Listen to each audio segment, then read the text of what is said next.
Hey what's up everybody, कैसे हो आप सब। वीडियो को लाइक करो, शेयर करो और सब्सक्राइब करो। Good morning students. जैसा कि हम जानते हैं, हम अपना बायोलॉजी का chapter 3 weather, climate and adaptation of animals पढ़ रहे हैं, जिसमें वेदर क्या होता है हम पढ़ चुके हैं, क्लाइमेट क्या होता है वो पढ़ चुके हैं। आज हमें पढ़ना है एडॉप्टेशन ऑफ एनिमल्स। जब क्लाइमेट चेंज होता है, वेदर चेंज होता है, उस हिसाब से एनिमल्स अपनी बॉडी पे या नेचर जो उनकी बॉडी पे क्या चेंजेस करता है जिससे वो एक पर्टिकुलर क्लाइमेट पर सरवाइव कर सके, ये जानेंगे। ठीक है, तो the climate of a place can effect the living organism of that area. जो क्लाइमेट है एक पर्टिकुलर प्लेस का, वो वहां पर रहने वाले सभी लिविंग ऑर्गेनिजम्स को इफेक्ट कर सकता है, उस पर अपना प्रभाव डाल सकता है। ठीक है, the animals living in a particular region adapt themselves so that they can survive weather condition for that place। जो एनिमल्स उस पर्टिकुलर रीजन में रहते हैं वो क्या कर लेते हैं, वहां पर जैसा भी क्लाइमेट है उसके हिसाब से अपनी बॉडी में चेंजेस कर लेते हैं, जिसकी वजह से वो वहां के वेदर कंडीशन पे क्या कर सके, सरवाइव कर सके। इसी को क्या कहते हैं, एडॉप्टेशन कहते हैं। जब एनिमल्स अपनी बॉडी में चेंजेस कर लेते हैं एक पर्टिकुलर क्लाइमेट के हिसाब से, जिससे वो इजिली वहां पर सरवाइव कर सके, उसे ही क्या कहते हैं, एडॉप्टेशन कहते हैं। The feature and habits of the animals start to change as per the climate of the place. जो फीचर्स हैं या जो हैबिट्स हैं एनिमल्स की, वो क्लाइमेट के हिसाब से अगर चेंज करने लगे तो उसे हम क्या कहते हैं, एडॉप्टेशन कहते हैं। ठीक है, तो एडॉप्टेशन आपको समझ में आ गया होगा। जब पर्टिकुलर लिविंग ऑर्गेनिज्म अपने क्लाइमेट के हिसाब से अपने आप को चेंज करने लगे ताकि वो वहां पर सरवाइव कर सके, उसे ही क्या कहते हैं, एडॉप्टेशन कहते हैं। इस एडॉप्टेशन में हमें जो पढ़ना है वो नेक्स्ट है adaptation of animals in polar region.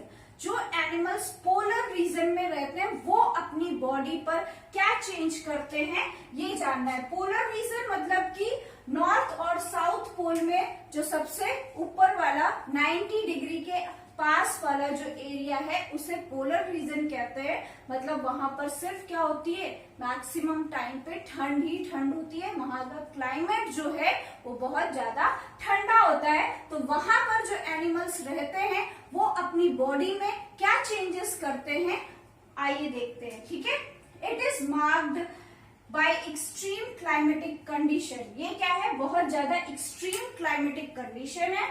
That it is very cold for maximum part of the year। पूरे साल में ज्यादातर यहाँ पर क्या होती है, ठंड ही ठंड होती है। ठीक है, in this region sun does not set for 6 months and does not rise for the remaining 6 months। इस रीजन में, पोलर रीजन में क्या होता है, जो सन है वो 6 महीने तक ना तो उगता है और ना ही अगर एक बार उग गया, राइज कर गया, तो एक बार क्या है, ना ही डूबता है, मतलब कि ना ही सनसेट होता है। मतलब अगर 6 मंथ में 6 मंथ तक अगर एक बार सनराइज हो गया तो पूरे 6 मंथ सनराइज ही रहेगा। देन नेक्स्ट 6 मंथ क्या होगा, सनसेट रहेगा। इट मीन्स कि 6 मंथ तक डेली डे और 6 मंथ तक डेली नाइट रहता है इस रीजन में, पोलर रीजन में। ठीक है, तो देखते हैं वहां के एनिमल्स अपनी बॉडी में क्या चेंजेस करते हैं या नेचर उनकी बॉडी में ऐसा क्या चेंज करता है जिससे वो वहां पर सरवाइव करते हैं। उसके बाद कुछ और फीचर्स है जो पोलर रीजन में है। जैसे यहाँ का जो टेम्परेचर है विंटर सीजन में वो कितना चला जाता है, -37 डिग्री सेल्सियस। तो सोचिए -37 डिग्री सेल्सियस पर जो एनिमल्स होंगे उनको वहां पर कितनी प्रॉब्लम फेस करनी पड़ती अगर वो नेचर क्लाइमेट के हिसाब से अपने आप पे चेंजेस नहीं लाते तो। ठीक है, यहाँ पर एनिमल्स कौन कौन से पाए जाते हैं, polar bear, arctic fox, seal, whale and penguin. ये कुछ एनिमल्स हैं जो यहाँ पर पाए जाते हैं। ठीक है, इनकी बॉडी में क्या चीजें आपको मिलेंगी, these animals have thick layer of fat. इनकी बॉडी में जो है एक वो थिक लेयर ऑफ फैट होगी जिसे हम क्या कहते हैं, ब्लबर कहते हैं, ठीक है। Under their skin to protect them from cold. कहाँ पर होता है ये ब्लबर, उनकी स्किन के नीचे, जिससे वो किससे, कोल्ड से बच सके, कोल्ड से उन्हें प्रोटेक्शन मिले, इसलिए नेचर ने उनकी स्किन के नीचे एक thick covering of fat they रखी है, ठीक है।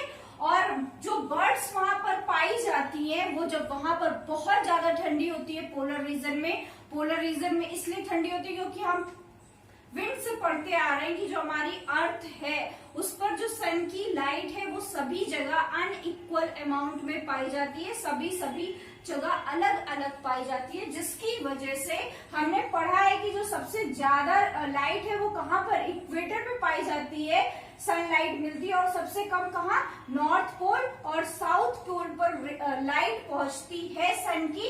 इसी वजह से जब यहाँ पर लाइट नहीं पहुंचती तो यहाँ का टेम्परेचर क्या होता है, बहुत कम होता है, जिसकी वजह से जो एनिमल्स रहते हैं यहाँ पर उनकी बॉडी में आपको कुछ अलग से चेंजेस दिखेंगे, उनके नेचर में, उनके बिहेवियर में आपको चेंजेस दिखेंगे, ताकि वो इस कोल्ड क्लाइमेट से अपने आप में सरवाइव करवा सके, ठीक है।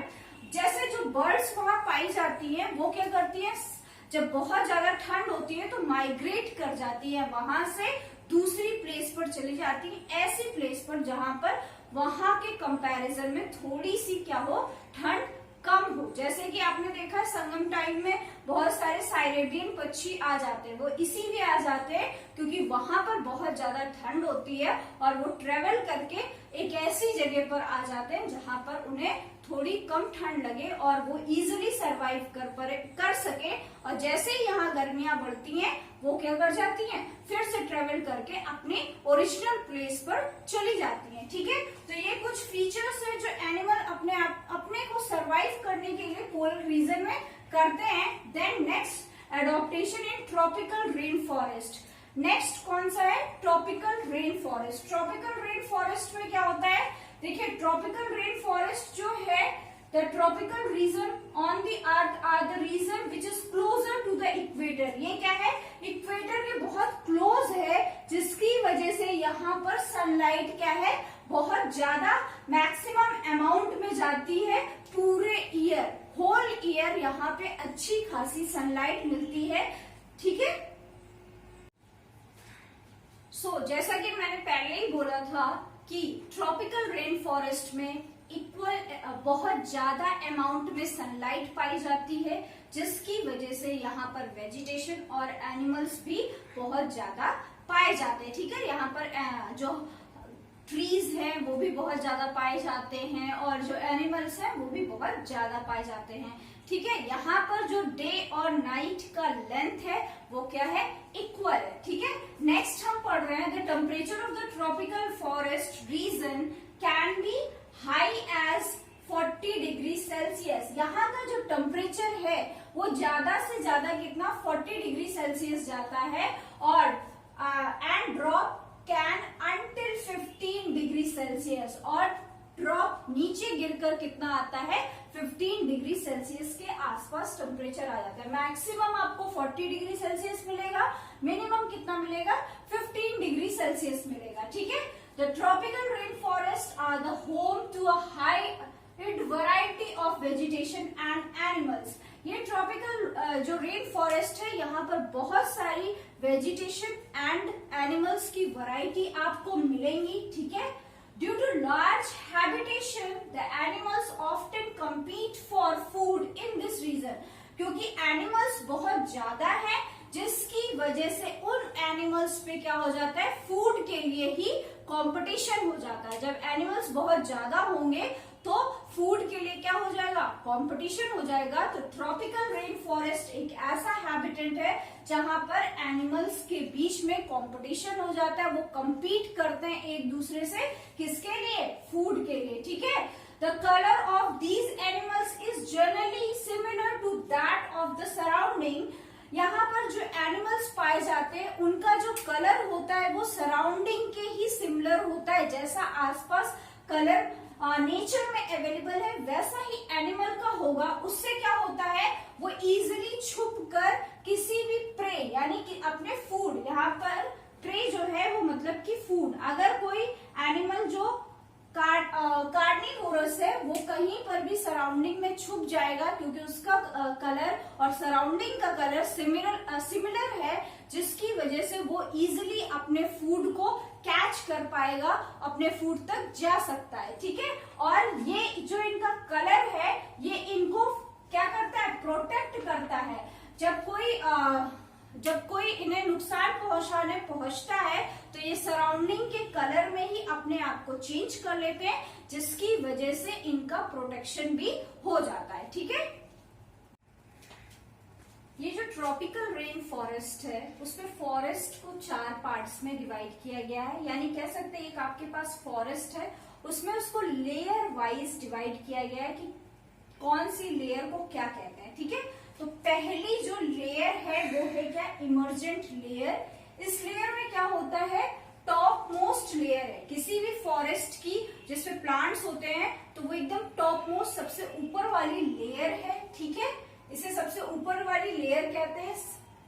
और इसमें क्या होते हैं, जो सबसे बड़े बड़े टॉलेस्ट ट्रीज होते हैं वो कहाँ पर आते हैं, इमर्जेंट लेयर पे आते हैं। और इन बड़े बड़े ट्रीज में कौन से एनिमल्स रहते हैं, मंकी रहता है, eagle, bat and few varieties of insects and butterflies यहाँ पर रहती हैं। ठीक है, तो किसी भी फॉरेस्ट को 4 लेयर में डिवाइड किया गया। तो जो फर्स्ट लेयर है वो कौन सी है, इमर्जेंट लेयर। इसपे ये सबसे टॉप लेयर है, इसपे प्लांट्स जो है वो बहुत टॉल होते हैं, बहुत बड़े होते हैं, और एनिमल्स ये पाए जाते हैं monkey, eagle, bat and few varieties of insect. Then second जो लेयर आती है फॉरेस्ट की वो इमर्जेंट लेयर के जस्ट नीचे वाली लेयर आती है जिसे हम कहते हैं क्या, कैनोपी।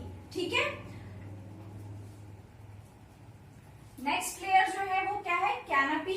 कैनोपी क्या है, it is a dense layer of trees crown. Trees का क्राउन मतलब कि बहुत बड़े बड़े ट्रीज हैं, तो उन ट्रीज का ये जो ऊपर का पार्ट होता है इसे क्या कहते हैं, क्राउन कहते हैं। ठीक है, तो कैनोपी कौन सा वाला एरिया है, जो ट्रीज हैं उनके जो क्राउन, ऊपर का जो शेप होता है ट्रीज का उसे क्या कहते हैं, क्राउन कहते हैं। तो ये वो वाली लेयर है। Almost 80% of plant in the rain forest exist in this region. Rain forest के 80% प्लांट्स कैनोपी लेयर पे ही मिलते हैं, कह सकते हैं एग्जिस्ट करते हैं वो कैनोपी लेयर में। यहाँ पर जो एनिमल्स पाए जाते हैं वो पाया जाता है sloth, lion, lizard, snake and birds. ठीक है, ये 2 लेयर हो गई। इसके बाद थर्ड लेयर आती है अंडर स्टोरी लेयर। ये कौन सी लेयर है, थर्ड लेयर है जिसे कहते हैं अंडर स्टोरी लेयर। ये जस्ट नीचे आती है किसके, कैनोपी के। This layer is just below the canopy. Canopy के जस्ट नीचे जो लेयर आती है उसे अंडर स्टोरी लेयर कहते हैं। The dense network of canopy. Canopy का नेटवर्क ऊपर इतना डेंस है जिसकी वजह से सनलाइट जो है वो क्या, यहाँ तक पहुंच नहीं पाती है। ठीक है, और यहाँ पर जो एनिमल्स पाए जाते हैं वो कौन से होते हैं, रेड आइड फ्रॉग, ऐसे फ्रॉग जिनकी आंखें लाल हैं, लेपर्ड, स्नेक्स, ये एनिमल्स कहाँ पाए जाते हैं, अंडर स्टोरी लेयर पे। एंड लास्ट लेयर क्या है, फॉरेस्ट लेयर। फॉरेस्ट लेयर वो लेयर है जहां पर बिल्कुल भी सनलाइट नहीं पहुंचती है। इसे हम डार्क लेयर भी कह सकते हैं। ये बिल्कुल डार्क रीजन होता है, मतलब अगर आप किसी घने जंगल में गए हैं तो आपने देखा होगा कि नीचे जो है वो वहां तक कभी भी सनलाइट नहीं पहुंच पाती।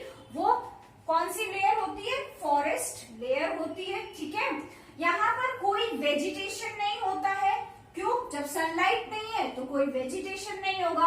और यहाँ पर जो एनिमल्स पाए जाते हैं वो हो सकते हैं स्नेक, लेपर्ड, टाइगर, एलिफेंट, ये सारे एनिमल्स यहाँ पर पाए जाते हैं। तो किसी भी फॉरेस्ट को 4 लेयर में डिवाइड किया जाता है, emergent layer, canopy layer, under story layer and forest layer. ठीक है, अब हम जब अपने नेक्स्ट वीडियो में मिलेंगे तब पढ़ेंगे हम कि ट्रॉपिकल रेन फॉरेस्ट में कौन कौन से एनिमल्स पाए जाते हैं, उनमें कौन कौन से एडॉप्टिव फीचर्स होते हैं। ठीक है, तब तक आप यहाँ तक लेट्स ट्राई 3 करिएगा।